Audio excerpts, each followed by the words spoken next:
In celebration of the 200th anniversary of the Verona Seventh Day Baptist Church, we present a brief timeline to review highlights of our history.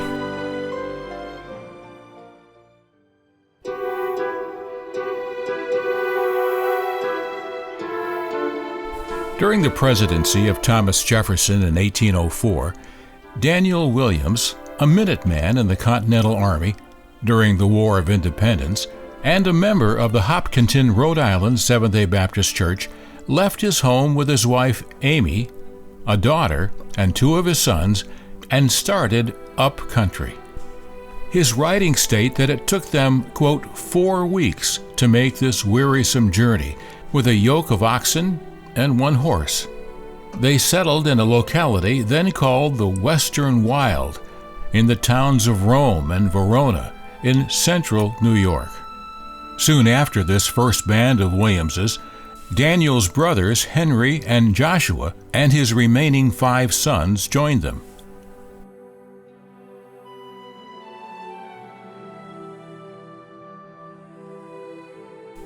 On November 17, 1809, these Williams families founded a society to encourage each other and to aid them in their worship.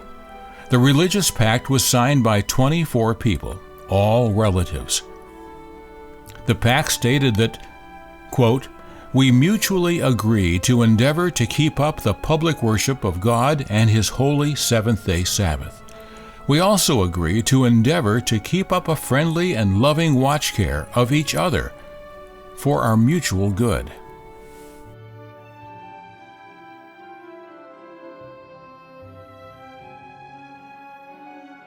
A decade later, it was time for revival. Elder Amos R. Wells, the first Seventh-day Baptist missionary sent out by the SDB General Conference, conducted a revival at Verona in 1819. Many young people were converted, and the society membership nearly doubled.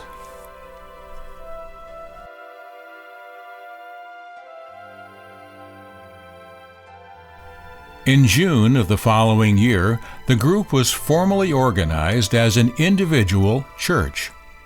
The brethren and sisters of the Seventh-day Baptist in Rome and Verona on the 19th of June, 1820, were found suitable to be set apart as a church.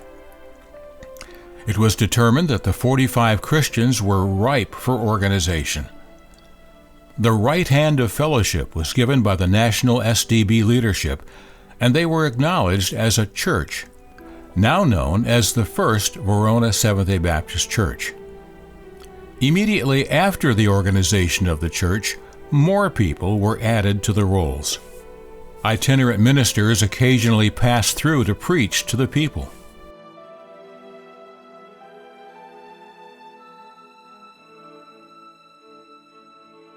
It was 1827 when the First Verona Seventh-day Baptist Church joined the Seventh-day Baptist General Conference. A short 17 years later, the annual conference was held in Verona. Membership and support have been constant since then, and we are still proud members of the SDB General Conference of the United States and Canada. Several of our pastors and members have taken leadership roles in the organization over the years.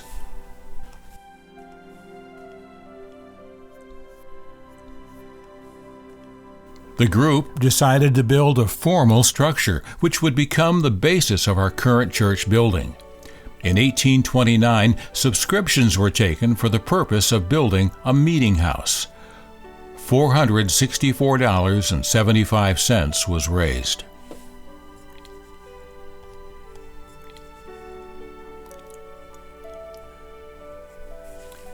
The following year, 1830, construction of the building was nearly complete, and the group began holding the society's worship services at the official meeting house.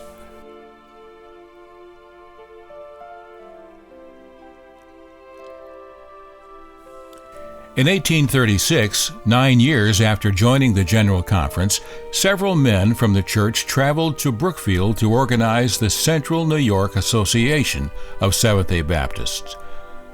We were faithful members of the local association until recently, when it disbanded.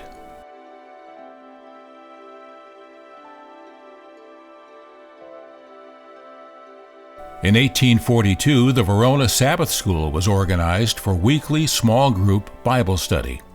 Christian education is important for the entire family, and this was a formal way of organizing study, and something that still continues today.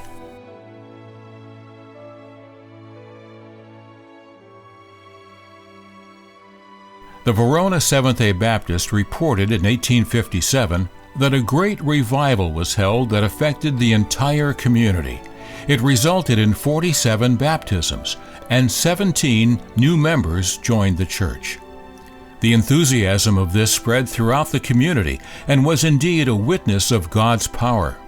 The fire even spread to the Methodist Church in New London, where it continued well after the revival concluded.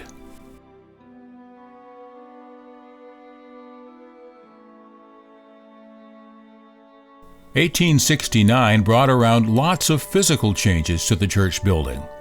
According to clippings, the First Seventh-day Baptist Church of Verona made extensive repairs and alterations to the house of worship.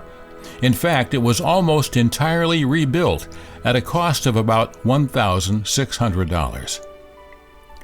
A 10-foot addition was made to the front and was surmounted by a neat spire, while the inside of the building was entirely changed.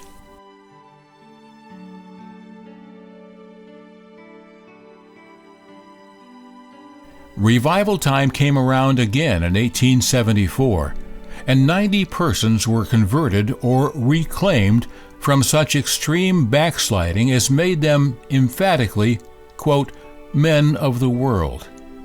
There were also 62 baptisms that followed, making it quite a successful revival.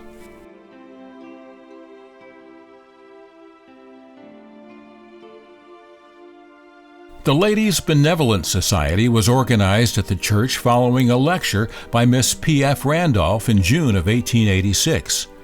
The constitution of the group reads, quote, "We, the ladies of the First Verona Church, thankful to our Heavenly Father for the blessings of civilization, Christian homes, and religious privileges, desiring to lend a helping hand in forwarding God's cause in the world, organize ourselves into a society for Christian work.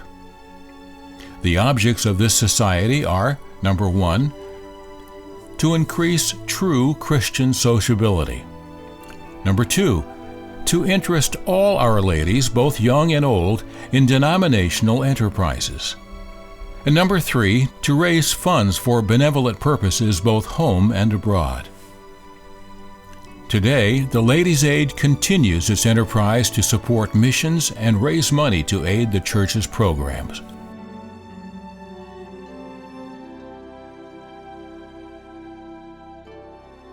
In 1902, more physical changes were made. The original 1830 building was raised up, and a commodious basement was placed under the entire structure, providing a kitchen, social room, and a Sabbath school meeting place.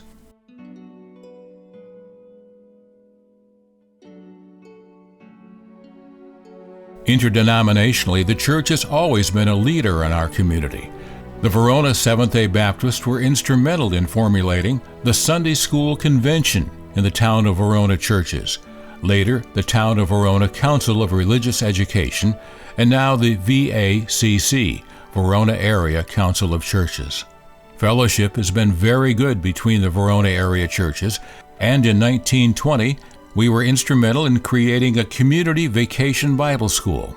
VBS has been held at the SDB Church continually since then, with other vicinity churches cooperating.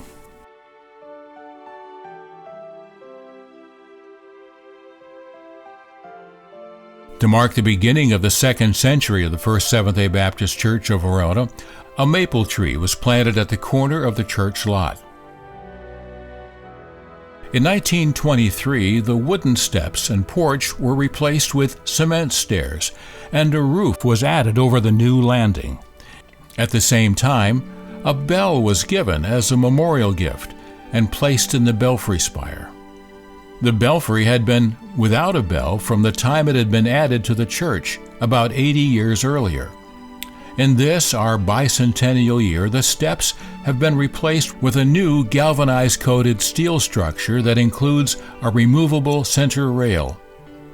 The 100-year-old bell still rings out and continues the call to worship each Sabbath morning.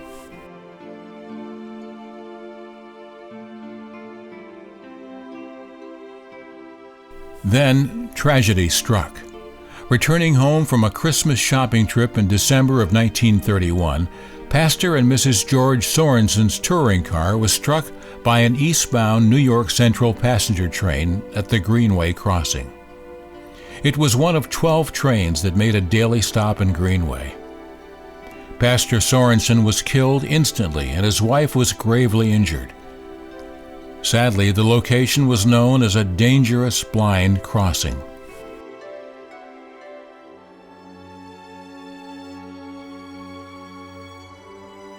Stained glass windows from the old Methodist Church in Oneida were purchased and installed in 1931, and a new hardwood floor was laid in the sanctuary.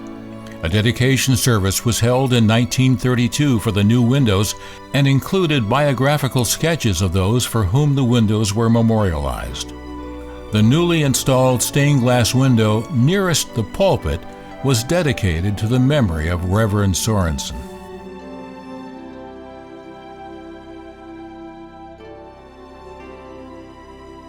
(1938) brought an exciting new feature to the building: indoor plumbing.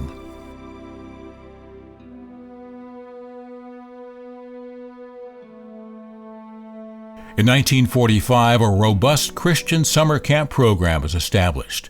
The camp was located in Oneida Lake and was called Camp Harmony, hosting campers from the various churches of the Central New York SDB Association.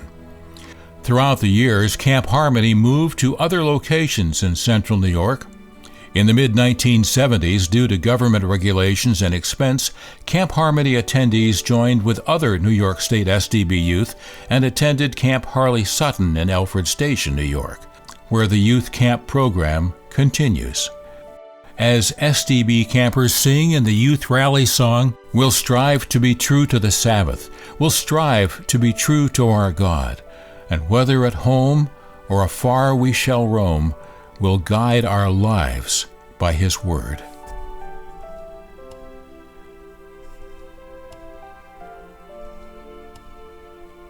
In 1953, the church building grew some more.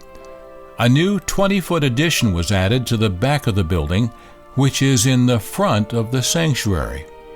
The restoration included new Sabbath school rooms, a larger basement, a new furnace room, restrooms, and a ladies' lounge, as well as a new choir loft with baptistry and a slightly enlarged auditorium.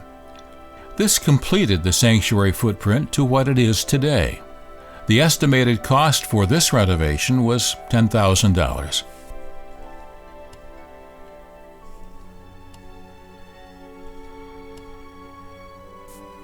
A groundbreaking ceremony for the new fellowship hall was held in 1994.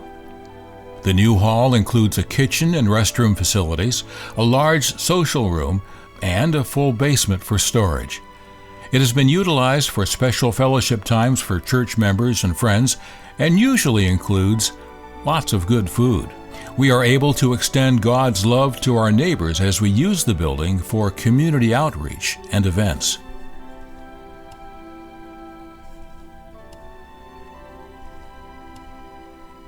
In 2001, a building link was completed to connect the church structure and fellowship hall.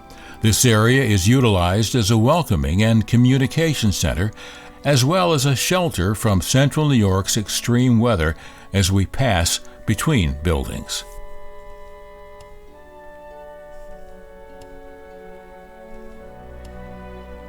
In 2020, as we celebrate our bicentennial year, amid a global pandemic, we are not able to gather together in our meeting house for church activities. We are reminded that the church is not the building where we gather together, but God's people who are the church body. We now extend our local fellowship to Christians worldwide as we broadcast services virtually, reaching the uttermost ends of the earth.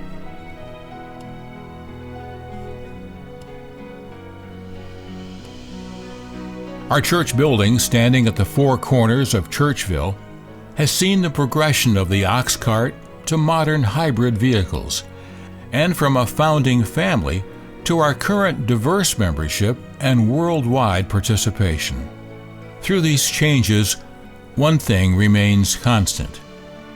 Important moments in life happen here. Our church is a social center for many, and memory banks are filled with wonderful and warm experiences like scooting down the pew to make more room, collecting little communion cups, lining up for a Necco wafer, a piece of gum or a Band-Aid, encircling the sanctuary during the Christmas Eve service with family, playing Stone School on the front steps, singing in a cantata, catching ladybugs that swarmed the centennial maple tree, serving dessert from the pie room, wedding shower skits, game and movie nights, and marching with wooden crosses at the end of Vacation Bible School. These and more special moments are captured in our minds and hearts when we think of our church. Generations of families have experienced full lives of this historic building. It is a home for spiritual education, growth, and life where the family of God experiences milestones from birth to death. Baby dedications, baptisms, church membership, weddings, and funerals are all integral life markers that happen within these walls. We are blessed to have 200 years of Verona Seventh Day Baptist church history that testifies today, as in years past, and is promised in our years ahead, our love for God and God's love for us.